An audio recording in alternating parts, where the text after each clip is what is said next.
Fiancé, je suis directrice adjointe du département comptabilité, audit et contrôle, également professeure associée à l'EDEC dans plusieurs programmes, dont évidemment le bachelor, mais également en formation continue et en MSI. Pour le moment, on va dire qu'on va se concentrer sur mon rôle de membre du jury et si je suis là, c'est effectivement pour pouvoir vous donner des conseils pour votre entretien de motivation. Il faut se dire que l'entretien, c'est avant tout une chance pour vous de prendre la parole. Un entretien, c'est d'avoir la chance d'être écouté et un entretien, c'est la chance d'avoir un moment pour être entendu. Et donc, pour reprendre le slogan de l'EDEC, d'avoir de l'impact. Donc, afin de vous aider dans cette étape, dans cette préparation, on va, avec Guillaume, vous présenter différentes étapes. Donc, on va voir comment se préparer. On va voir également comment utiliser une méthode qui s'appelle la méthode STAR. On va vous parler également de la posture. Et très important, eh bien, comment développer la confiance en vous, comment développer une confiance, la confiance en soi. Et puis, on finira par eh bien, l'environnement approprié et tous les petits tips qu'on va pouvoir vous donner pour ce grand jour pour vous. Alors, on va commencer avec Guillaume. Donc, Guillaume, si vous voulez bien, comme vous êtes en deuxième année et que vous avez passé également l'entretien, quels sont les conseils que vous pourriez donner à nos futurs candidats? Oui, donc effectivement, moi, je peux donner quelques conseils aux futurs candidats. Voilà, il faut savoir que tous les conseils, c'est des choses qui ont marché pour moi. Ça marchera peut-être pas forcément aussi bien pour vous. Et c'est aussi une liste de conseils qui n'est pas exhaustif et vous pouvez en trouver plein d'autres peut-être qui vous conviendront mieux, pardon. Donc, la première chose que je peux vous dire, moi, c'est vraiment, il faut que vous vous prépariez, pardon, à cet oral le plus tôt possible. Ne vous y prenez pas la veille. Dès que vous avez votre date de passage, n'hésitez pas tout de suite à vous préparer. Pour vous préparer, je vous conseille vraiment de bien reprendre le projet de motivation, que vous avez formulé sur Parcoursup, et vous devez être plutôt incollable sur celui-ci. Mettons que vous ayez mis que vous faites partie d'une association ou que vous êtes scout, on vous posera probablement une question sur ça. Donc, il faudra vraiment que vous puissiez justifier de cette expérience. Aussi, ce que vous pouvez faire, c'est vous entraîner soit seul devant votre miroir, soit devant vos proches. Cela permettra dans un premier temps de gérer votre débit de voix, savoir si vous parlez vite, si vous parlez trop doucement, savoir si vous parlez assez fort, savoir si vous parlez pas assez. Et ça permettra à la personne qui vous écoute de repérer des anomalies dans votre présentation orale.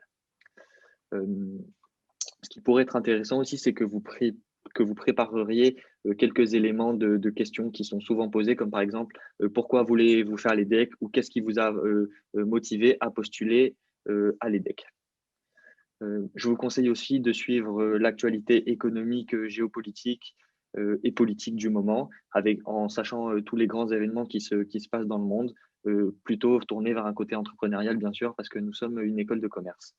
Et enfin, un dernier point très important, et Madame Renzi en a parlé tout à l'heure, vous allez utiliser l'application ImageMe et sur cette application ImageMe, on va vous donner un trait de caractéristique, on va vous donner des traits de caractéristiques qui vous correspondent, des traits de personnalité. Je vous conseille voilà, de bien connaître ces traits de personnalité. Merci beaucoup, Guillaume.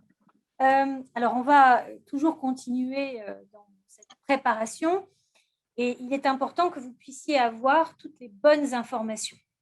Au niveau des bonnes informations, c'est d'abord récupérer tout ce que vous pouvez tirer de notre site. Donc là, vraiment, il y a une explosion d'informations. Et surtout, allez voir nos différents programmes. Regardez comment notre école est organisée. Découvrez aussi tous les échanges que vous pourrez faire tout au long de votre parcours. Et puis, prenez également connaissance du corps professoral. Il y a évidemment toute une partie recherche qui vous intéresse moins, mais c'est intéressant quand même de voir aussi ce qu'on peut proposer également en MSI parce qu'il est important de pouvoir se projeter. Nous avons aussi tout un côté typique et spécifique à l'école, la partie, on en a parlé tout à l'heure au niveau de l'entrepreneuriat, c'est important parce que vous-même, vous avez peut-être aussi des attirances, de l'appétence pour cette création d'entreprise. Et puis enfin, je dirais que nous utilisons souvent le terme de learning by doing à l'EDEC. Et effectivement, c'est une propriété, une particularité dans nos cours, puisque tout à l'heure Maëva en parlait, notamment avec les projets de première année, vous allez avoir la possibilité, dès votre arrivée à l'EDEC, de montrer votre capacité à mettre en place des événements, des liens avec vos cours et de prendre contact avec des entreprises, les professeurs et vraiment de faire en sorte de pouvoir être acteur de votre formation. Pour continuer, je dirais que vous allez devoir utiliser, comme le disait Guillaume, votre projet motivé comme fil conducteur et votre rubrique activité et centre d'intérêt. Il va falloir qu'avec franchise et naturel, même s'il faut préparer votre discours, un pont entre l'EDEC et vous, et qu'on puisse véritablement avoir tout ce qui vous amène à être en face de nous le jour J. Donc, pourquoi est-ce que vous avez choisi notre école? Alors, également pour vous préparer, vous avez la possibilité, alors ce qu'on appelle communément un elevator pitch. Pourquoi? Parce que c'est tout simplement le discours qu'on va avoir sur 1 minute et généralement c'est dans un ascenseur. On s'inspire en fait des investisseurs qui veulent convaincre une autre personne. Donc, on s'est inspiré un petit peu de ce qui se passait aux États-Unis ou même en France. De la même façon, vous allez pouvoir préparer en 1 minute véritablement ce qui vous intéresse à l'EDEC, qui vous êtes, et d'où l'intérêt de vraiment préparer votre projet motivé et votre rubrique d'activité. C'est important que vous ayez préparé en amont suffisamment ces 2 documents et qu'ensuite vous ayez fait le lien avec notre école et nos programmes. Alors, maintenant, donc, une petite méthode. Et là, je laisse la parole à Guillaume. Pardon, j'avais oublié d'activer mon micro. C'est vrai qu'on est souvent décompensé et on est souvent stressé face aux questions du jury. Et du coup, est-ce que vous, en tant que professeur et en tant que membre du jury, vous auriez des tips ou des conseils pour s'y préparer au mieux? Alors, oui. Donc là, vous voyez, on a une slide qui nous permet justement de nous indiquer qu'il existe une méthode et que vous allez pouvoir utiliser pour votre entretien de motivation, même si on peut le retrouver, si on peut l'utiliser dans d'autres circonstances. Cette méthode, elle est facile à retenir parce que c'est la méthode STAR. Pourquoi STAR? On va voir avec Guillaume tout à l'heure comment l'illustrer, mais pour vous expliquer, vous avez donc le S pour la situation de départ, c'est-à-dire sur quel projet vous avez dû travailler seul ou en équipe. Ensuite, vous avez le T pour les tâches que vous avez pu effectuer et comment vous avez découpé l'organisation du projet. Ensuite, vous avez le A pour les actions, c'est-à-dire toutes les actions que vous avez pu mener à bien pour la réalisation de ce projet. Et enfin, le R, c'est-à-dire les résultats. Avez-vous ou non, et on espère que oui, réussi votre projet? Et n'hésitez pas à souligner toute la partie qualitative, mais également quantitative de vos différentes actions et de vos résultats.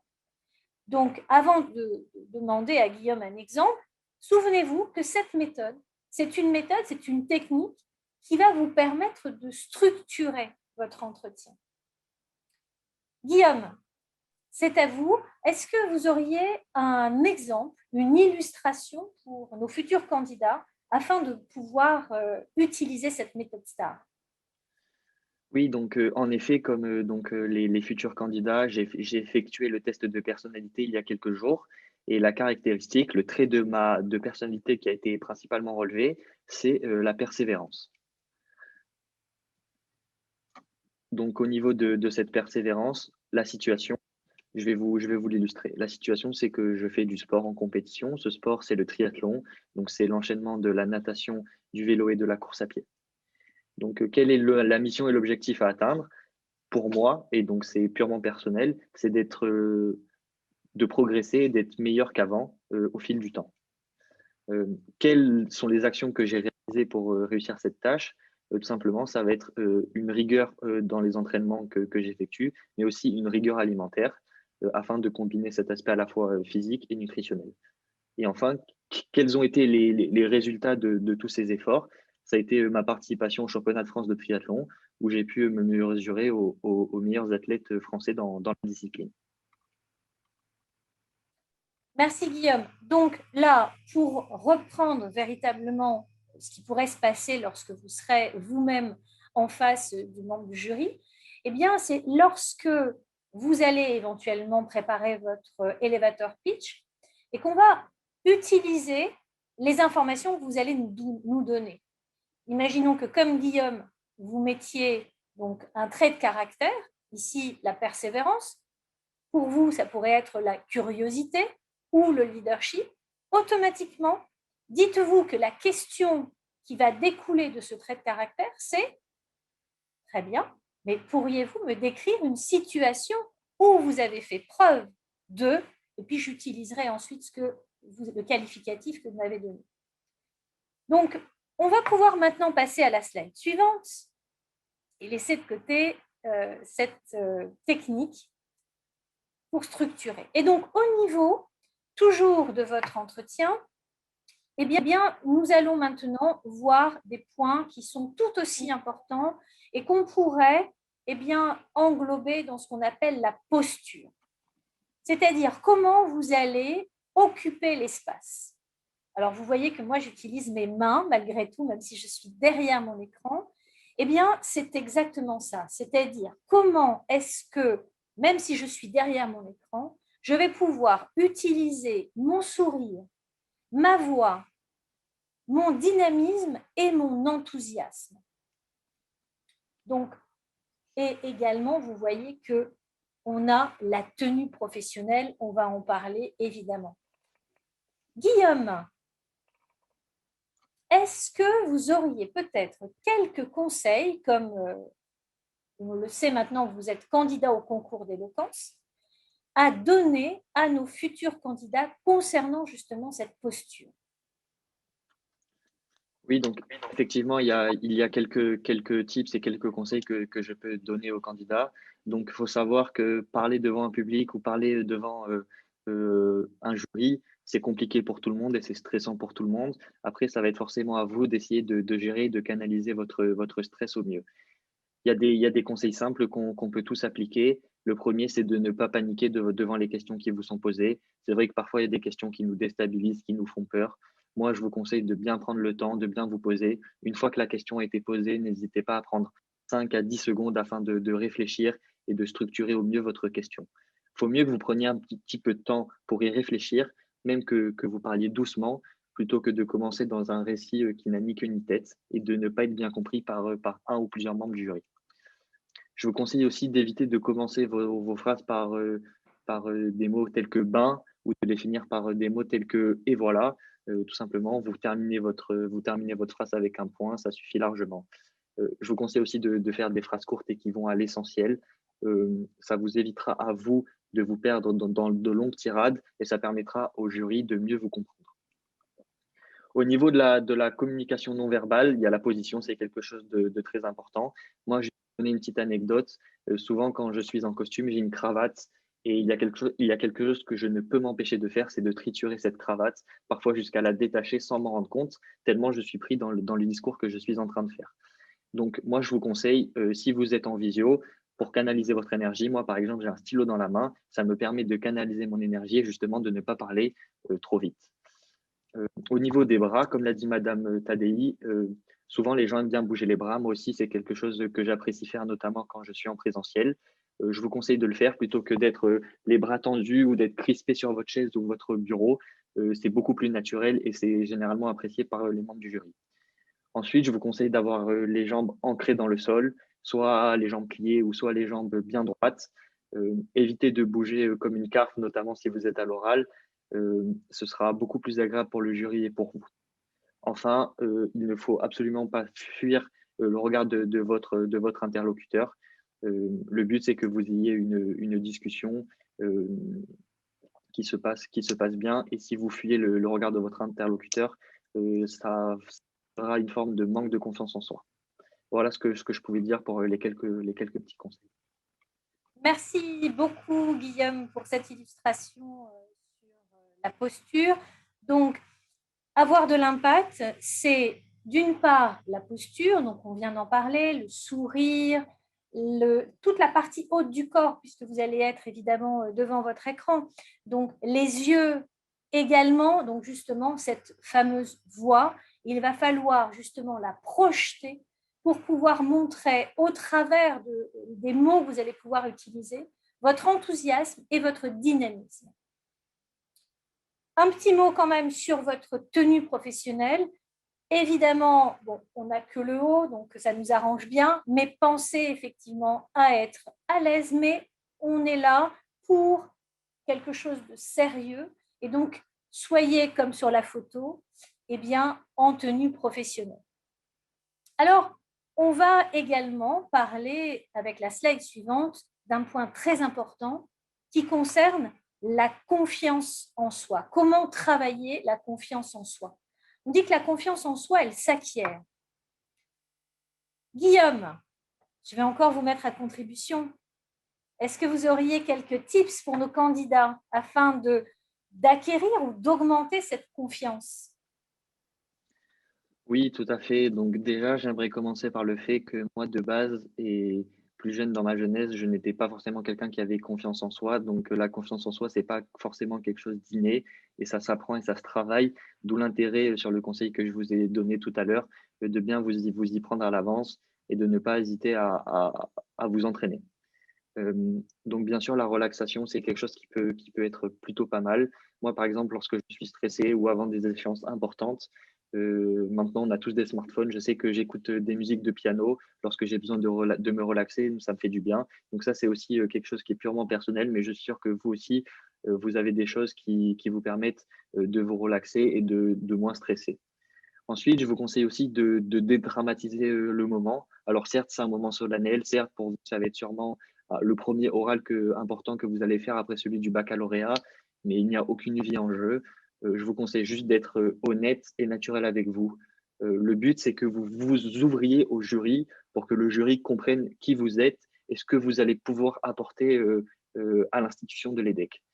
Donc, bien sûr, ne jouez pas un rôle parce que si vous jouez un rôle ou que si vous mentez ou que si, comment dire, vous extrapolez une partie de vous-même, ça va tout de suite se voir et ça va être compliqué pour vous par la suite.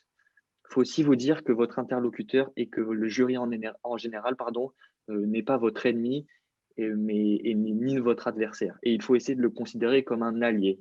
Mais le jury va être uniquement un allié avec vous si, comme je l'ai dit, vous arrivez à vous ouvrir et qu'il arrive à vous comprendre dans ce que vous essayez de faire passer comme message et de montrer qui vous êtes au fond de vous et ce que vous allez pouvoir, encore une fois, apporter à l'EDEC.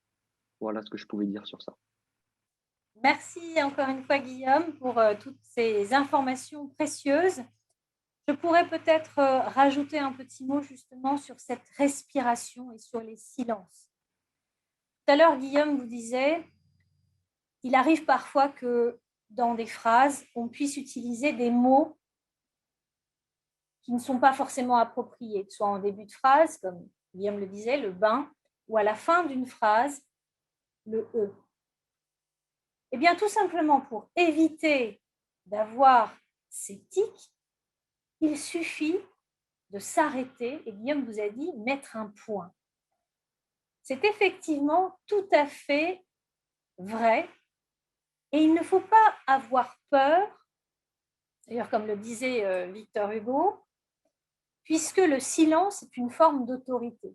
Donc là, il ne s'agit pas d'avoir de l'autorité, mais souvenez-vous peut-être de cette phrase en vous disant que le silence est votre allié.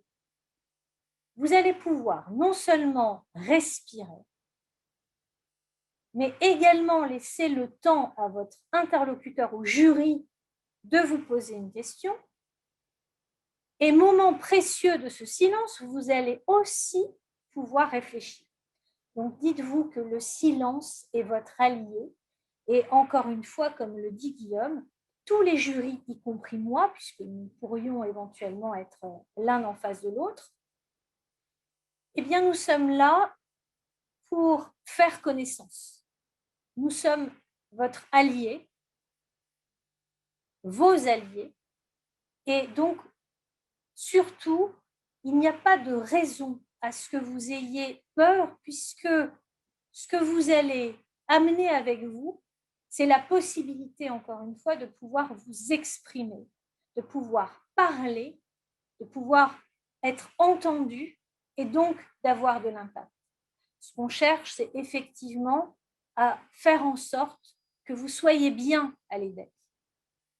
Et donc, on va pouvoir continuer avec une dernière slide récapitulative. Voilà. Donc, dans cette slide, que voyez-vous? Interviews in progress. Pourquoi? Parce que en amont, vous allez devoir, alors, j'ai mis quelques jours avant l'entretien. Moi, je vous conseille de le faire même quelques semaines. Vous vérifiez déjà si, techniquement parlant, tout fonctionne. C'est-à-dire que vous avez bien Teams, et puis vous faites un essai avec un ami ou un proche. Et j'ai rajouté, mettez-le aussi sur votre téléphone. Parce que si le jour J, on ne sait pour quelle raison, mais parce que l'année dernière, c'est arrivé à l'une des candidates, eh bien, il y a un bug sur votre ordinateur. Pas de panique. De toute façon, maintenant, on a l'ordinateur, on a le téléphone, donc on pourra trouver un moyen. Ensuite, on a évidemment le réseau Wi-Fi, l'ordinateur, mais ce qui est important, c'est que vous puissiez échanger vraiment dans un lieu tranquille et approprié à ce moment qui est important pour vous, puisque ça va être le début d'une longue histoire avec l'EDEC, qui va durer quand même 4 ou 5 ans, donc autant que ça se passe du mieux possible. Comme Guillaume vous le disait tout à l'heure, répétez. Et moi, je vais vous dire, mais répétez 3 fois, 5 fois, 10 fois. Mais surtout, puisque vous avez tous la possibilité de vous enregistrer, faites en sorte d'avoir un enregistrement et d'être vous-même votre autocritique. C'est important parce que vous allez pouvoir directement vous dire « Ah, mais finalement, ce que j'ai fait, c'est pas mal. Ça peut être encore mieux, mais finalement, c'est pas si mal. » Et de pouvoir modifier quelques points pour faire en sorte que ce soit encore mieux.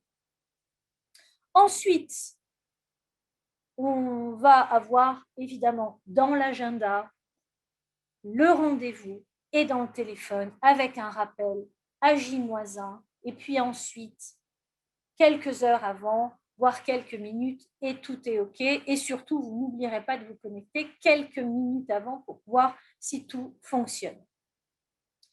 J'ai mis, n'oubliez pas de prévenir aussi un membre de votre famille. Oui, parce que des fois, ça peut arriver. On peut mal noter.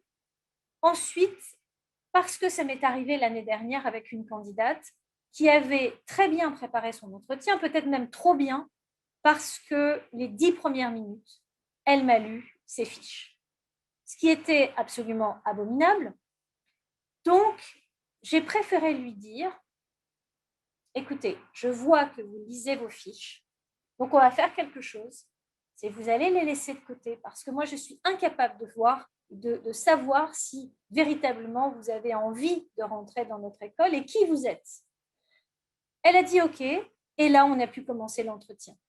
Donc, faites en sorte d'être préparé, mais surtout parce qu'il faut un temps d'adaptation. Il faut que vous puissiez, pour que ça devienne naturel, il faut du temps pour s'approprier ce que vous avez à dire. Même si c'est votre histoire, il faut que vous puissiez le dire le plus simplement, le plus naturellement, mais le plus, je dirais, professionnellement parlant du mieux possible. Donc, préparez-vous, préparez-vous, préparez-vous. Et surtout, vous allez voir que plus vous allez être préparé, eh bien, moins vous allez stresser.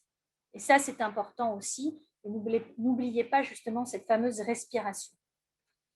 Enfin, dernière slide, puisqu'il y a encore une dernière slide que je voulais vous montrer. Voilà. là, c'est ce nuage de mots pour vous rappeler eh bien, qu'il y a des mots que vous devez garder en mémoire. Et vous voyez comme c'est joli, toutes ces couleurs, tous ces mots.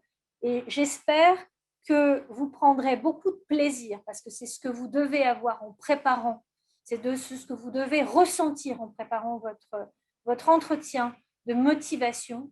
Et n'oubliez pas que c'est vous qui avez tout à l'intérieur. Il suffit de préparer et il suffit, comme pour beaucoup de personnes, de préparer calmement ce que vous avez envie de dire et ensuite de le dire, de l'écouter et tout ira bien. Voilà. Je vous dis merci pour cette écoute.